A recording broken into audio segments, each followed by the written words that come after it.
Абай атамыздың қара сөздерін оқыған сайын мені бір сұрақ толғандыратын еді. Қара сөздермен Абай атамыз бізге жауаптарды беріп кетті ме, әлде жауабын өзім табу керекпін бе деп. Қара сөздерді оқып болғаннан кейін бір ойға келдім. Білесіздер ме? Абай атамыз бізге барлық жауапты беріп кететін болса, біз мүлдем ойлана алмай қалатын едік. Ал Абай атамыздың басты көздеген мақсаты адамдарды ояту, ойландыру және өзіне деген ізденісті арттыру. Абай атамыз бізге қалай бай болуды айтқан жоқ, қалай еңбек етуді үйретті. Абай атамыз бізге қалай бақытты болуды емес, қалай адам болу керектігін айтып үйретіп кетті.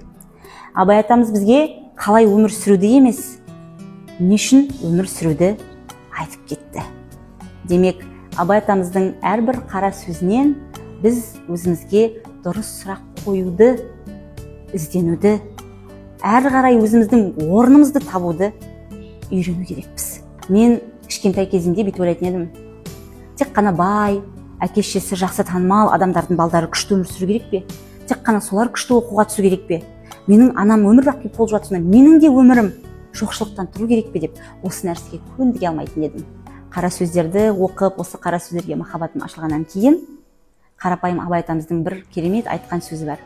Адам адамнан ғылыммен, біліммен, арымен, мінезімен озады деген. Сол кезде мен түсіндім. Менің озуым, өмірден жақсы өзімнің орным тауып өмір сүруім, бұл менің білімімде. Айтады ғой, білекті бірді, білімді мыңды жығады деп. Сен қаншалықты білімдісің, сен соншалықты байсың. Сен соншалықты өзіңнің орныңды тапқан тұлғасың. Сол үшін мінекей Абай атамыз бізге барлық кілтті жауапты беріп кеткен жоқ. Керісінше өзімізді табу үшін, өзіміздің жан дүниемізге үңілу үшін дұрыс сұрақ қоюды үйретіп кетті.